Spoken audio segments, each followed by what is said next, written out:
The Yakuza games are beautiful. They're not like a lot of modern AAA games where they have incredibly demanding cutting-edge graphics, and that's because instead their beauty is all in their presentation. Ever since the very first game, it's been abundantly clear that the developers have strived to create a world that's as realistic and pretty as they could get. When you look at something like this close-up shot of Nishitani's face in Gaiden, you can see the pores of his skin, each individual eyelash, the veins in his eyes, the slight sheen of his blood and sweat, and honestly it's so realistic that you couldn't be blamed for just assuming that this was just a video of the actor that they put into the game to pretend like he was actually in the game. But while that looks like some super duper graphical graphics, there's a lot of inconsistency in the graphical fidelity across the series. So instead, what is it about the presentation that is actually good? Well, to put it simply, the visual style of the games, the cutscene direction, the animations, and most definitely the world of the games are all just absolutely astounding. To start, I'll talk about the world. Yes, it's all based in fictional Japan and now fictional America, but the maps you can explore in all of the games are so realistically detailed that I'm genuinely surprised that the Japanese government still haven't officially commissioned Sega to do some sort of VR tour thing for their tourism industry. They put in so much effort into things you can barely see, and even if you could see, they're so irrelevant and unimportant that any developer would just half-ass it, and yet they full-ass it. Sometimes their detail can be a little misplaced, like why the hell is there a door here in Sotenbori?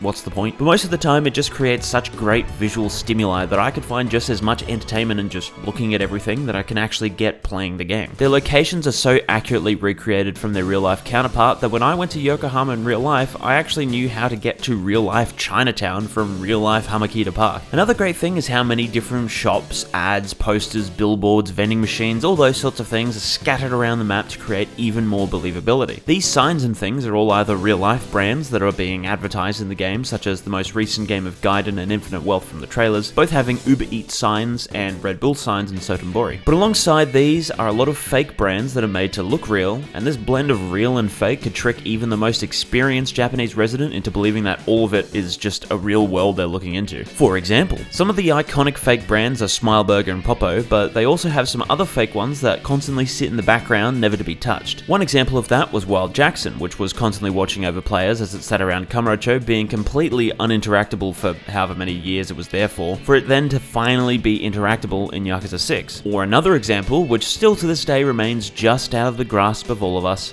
is New York Hot Dog. But all that is done to sell the idea that the world is far bigger than just what we can interact with, and when you're shown so many different things, you just want to be able to go look at more and more outside of the bounds of what you're allowed to see. I want to see what the Kamurocho Hotel is like. I want to walk to the other side of Showa Street. I want to see more of what this beautiful world has to offer. But even if you do want to see it, because it's a video game, you know that everything outside of this just simply doesn't exist. And yet, somehow, they always manage to make it seem like it does. One of my regularly scheduled autistic thoughts is that whenever I'm walking around somewhere, say in my own neighborhood, a big capital city, or even just random streets I've never been to, something that always comes to my mind is that everywhere you look, there's a story to be told. Everything has a history, whether it be a short one or a long one. For example, there was a time long ago that these roads weren't here, and there was some bloke in the hot sun in whatever year clearing the land and paving the way for people like me however many years later so that I can walk or drive down these roads. All of these buildings may have had countless residents or businesses reside within them. Someone's probably been a bit tipsy and tripped on these stairs. Someone's cried on this bench over the loss of a loved one. Someone's laughed at this front door as they say goodbye to their friends. Someone was probably bloody murdered in this back alley. Everything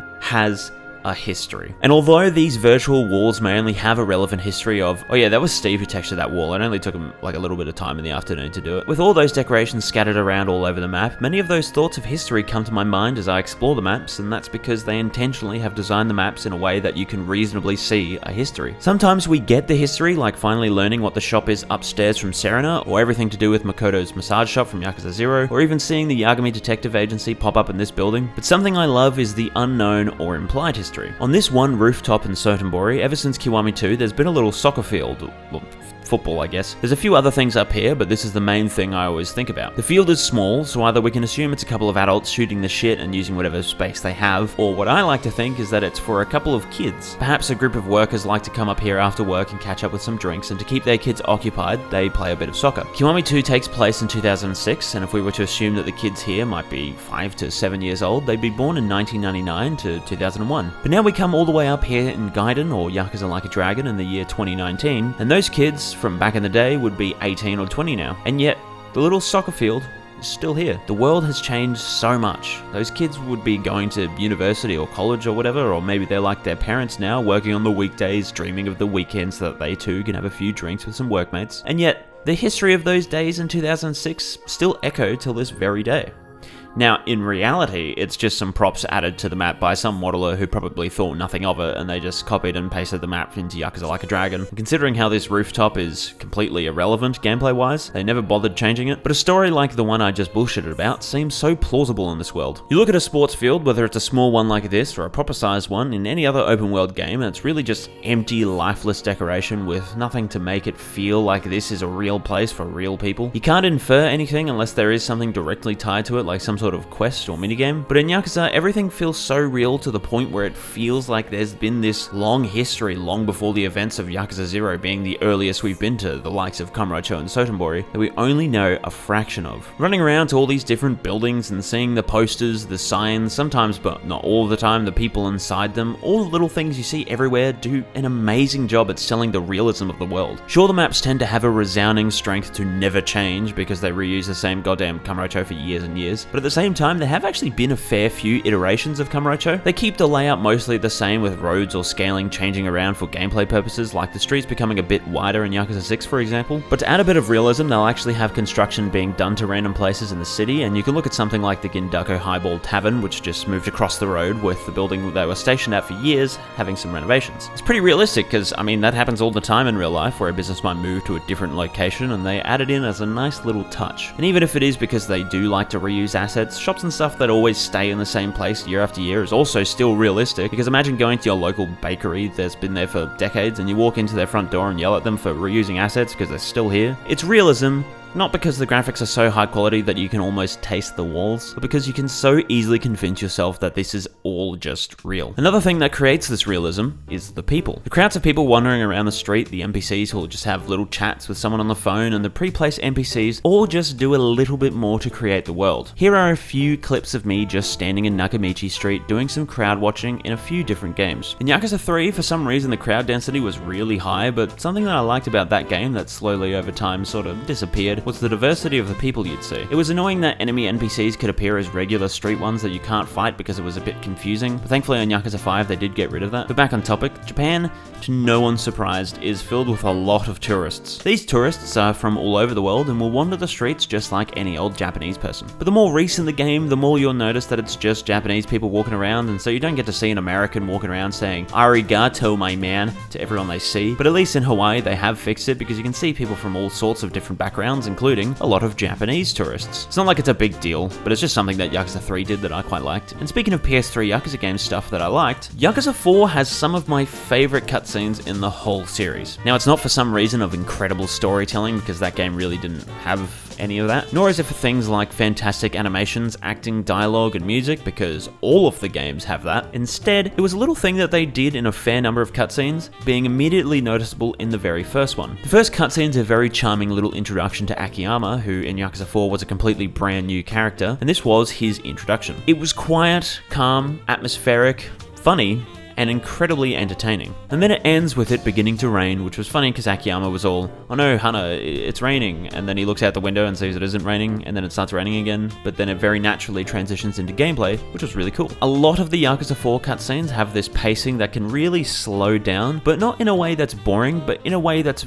relaxing and incredibly natural. For example, there's another cutscene where Akiyama goes and sits down in his chair and pauses for a bit, then he goes to have a smoke and starts looking for his lighter, which then leads into a really good reveal for a really weird plot point, but well, it doesn't matter. Or Kido looking through Akiyama's office, Tanimura giving quite an entertaining tour of Little Asia, Saejima freaking the hell out in the quiet rain. They all create scenes that make you feel more connected to the characters, or create feelings of suspense and excitement, like opening up presents on Christmas morning, but inside the present is a dude with a bunch of guns and he shoots all of your mates while you have some ramen for lunch. The cutscenes of this game were a really nice change of pace to other games, because one thing I can always fault the other Yakuza cutscenes for is that no one ever shuts the hell up and someone always always has to say something, when a lot of the time words aren't needed. But something I can't fault the other cutscenes for is that even since the very first game, they always felt like they were from an actual full-on proper film. Yes, I did just say that there's too much talking, but at least everything said always feels like it has a purpose, and the cinematography of all of them is so expertly done and is on par with the Metal Gear series for being games where you just have to wonder why these people don't hurry the hell up and just make an actual movie already instead of making another game, or whatever the hell OD is supposed to be. But within all of these cutscenes, they do such a great job with the lighting of it all, and the reason I bring that up is that I can talk about the two 2023 releases for the series being Like a Dragon Ishin and Gaiden. Ishin, despite being their first attempt at porting an old-ass 2014 game into Unreal Engine, wasn't the best looking as far as games in that engine go, but when I go back to the original Ishin, I realize how much of a visual improvement the remake made. But before I elaborate, I just want to say that I genuinely never realized it until I was making this video, but the camera in the original Ishin was dog shit in comparison to the one in Ishin Kiwami, because you can only look up and down like 20 degrees in either direction, and that shit just gets stuck on everything, or will attempt to not get stuck by pushing itself forward from an object,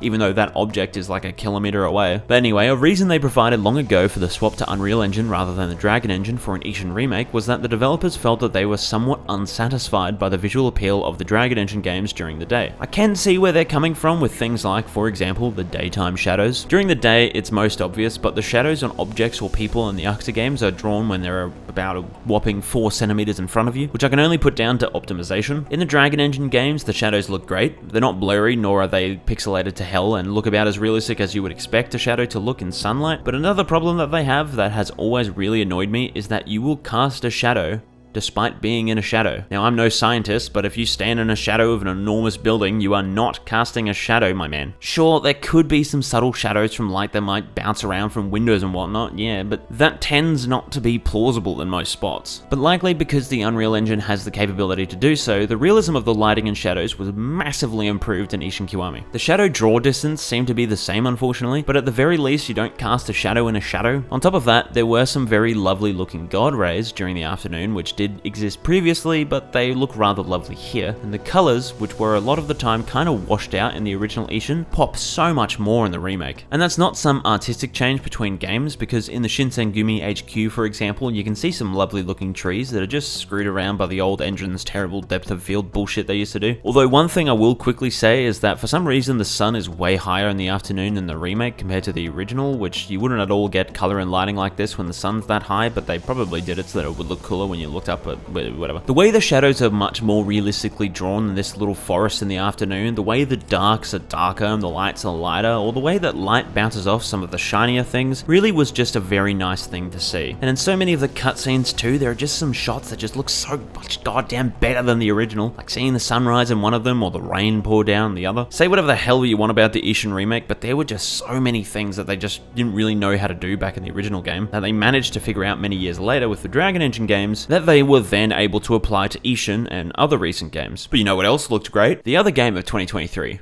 Gaiden. I have said this before, but I do believe Gaiden is the best looking game they've made so far, and that is quite simply because they have perfected the lighting. Part of it is understanding things better, like how they finally figured out how to add more without it taking away 99% of your frames like the PS4 version of Judgment, but it was also just largely down to the right choices in color. The frequent uses of little spots of red and blue was really well done and created a very distinct look to the game that makes the game just look really nice at nighttime. But nighttime is typically where they've always excelled in their games, and according to them, daytime was where they struggled. But even still, a lot of the daytime cutscenes, like at the Daidoji Temple place for example, just look so goddamn good in this game, and I don't really know exactly what it is that they did, but there's still just something about it that just looks so good. The choice in colors really excels when you get to the castle too, because although it lowers your frame rate by like 30%, there's just so much that pops and shines to create a very unique look that none of the other games have had. It really goes to show though that you don't need ray traced lights and shadows to make a game look real pretty, you just need the right creative ideas. Sure, stuff like ray tracing could make things better, especially in regards to the reflections of the games, but the cinematic direction for a lot of the lights and colors of all the different games work towards creating such a beautiful game series. Except for Kiwami 2, because it's very green for some reason. But anyway, the realism of the world and the good choices of lights and colors despite technical limitations, works well in creating a lot of great atmosphere. And you know what else does? Weather. Throughout the course of the series, there have been plenty of times that there's been a storm or rain or snow, but they really struggle to realize that running around in the rain is cool, and they should stop sticking the weather to be almost exclusively in cutscenes or very specific story sections. For example, in the intro of Yakuza 4, you get to run around in the rain, and even for its age, it looks great. Then there's the amazing Lost Judgment title screen, which I still think is just so beautiful, and perfectly fitting of a game about a detective who hits the mean streets to get the deets kind of shit. The quiet, empty streets of that title screen, or the hustle and bustle of the streets in Yakuza 4, when both combined with the rain, is something that I honestly feel like I could stare at for hours. Now me personally, one of my favourite things ever is rain, or a good storm. Australia has this thing where it likes to not rain for 40 days, and then it will either rain randomly for about a minute, then turn off for a while, and then come back on, and then off, and then on, and then off, and then on.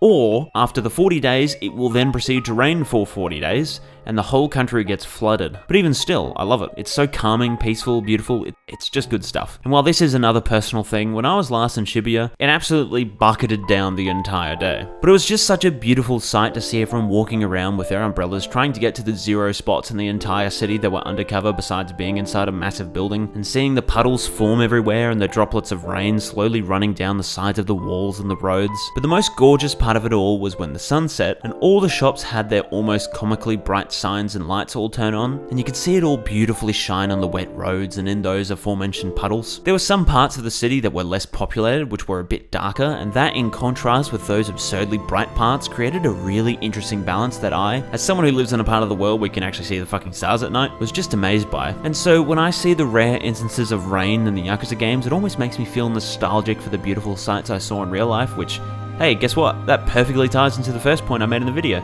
But in saying that, Infinite Wealth now has a mechanic in Hawaii, which I do wonder if they'll bring that into Japan, where every now and then it can start raining for a little bit. I was surprised that they actually had a dynamic weather system, considering all I really wanted was a toggle option and premium adventure, but according to a bit of in-game dialogue, that is a thing that can happen in Hawaii, where the sky will just sneeze. And if that is the case, it's another thing that adds to these near pixel perfect recreations of real life. It's a little unfortunate that the rain doesn't actually rain very far away from you, almost to the point of it looking like it's a singular cloud that hovers over Ichiban, and also that for some reason some NPCs just don't at all react to the rain, but when the rain stops, you get to see a lovely little rainbow, so I think that makes it all worth it. But of course, the visuals aren't perfect. They have a lot of things that by today's standards aren't up to scratch. If I had to be a bit brutal, the anti-aliasing's always been horrible, especially when you go first person in the PC port of Yakuza 0 for some reason. The screen space reflections make it so that when you walk near a window, everything just vomits everywhere. The shadows can be pretty bad, as I previously mentioned. The depth of field has a panic attack whenever it tries to do its job. Character models look like shit until Yakuza 5, and that even included main characters like good old Roblox Kiryu. And the level of detail will just transform an enemy into 4 polygons or unload something entirely, even though you're practically touching whatever it is. Other things include really minor things, like these water fountains in the castle in Gaiden are a series of 2D textures that jump up and around, so when you look at them from this angle you can see the trick that they do, which is unfortunate considering that just standing here isn't even off the beaten path, it's literally just the path to the gambling hall. But I mean, realistically, these things are only ever spotted by people like me who has a lot of experience deeply analysing a lot of different games, or people whose only experience with natural looking worlds is in video games because they've never been outside. One thing to always consider is that art is completely subjective. The fact that you can have the most beautiful painting in the world of one of the most scenic landscapes ever captured in human history sell for like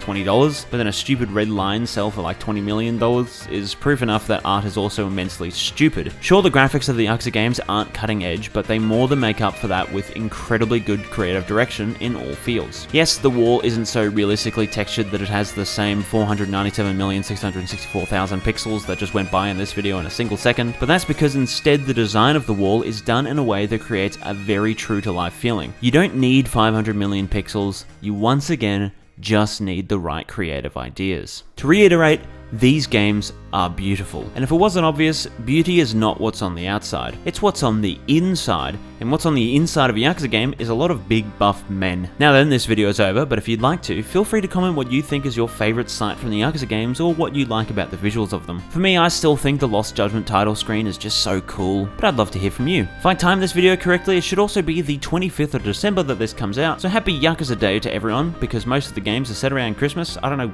why, but yeah, have a nice day or night or whatever, and have a very happy new year. I have no punchline to end this video, so instead, what I'll do is read to you how to make a delicious summer pie while I wait out the end screen for the rest of the video, because no Southern Hemisphere Christmas is complete without it being hot as shit because it's summer. So to start, what you want to do is get some flour, mix it in some water to create your dough, and spread it all around your pie dish. Then you add a single strawberry and a cheeky little watermelon. Once you've got that together, you're going to want to put it over a cooking range. But first, you'll need 95 cooking... Oh shit, no, sorry. No, this is for RuneScape. Hang on, let me restart.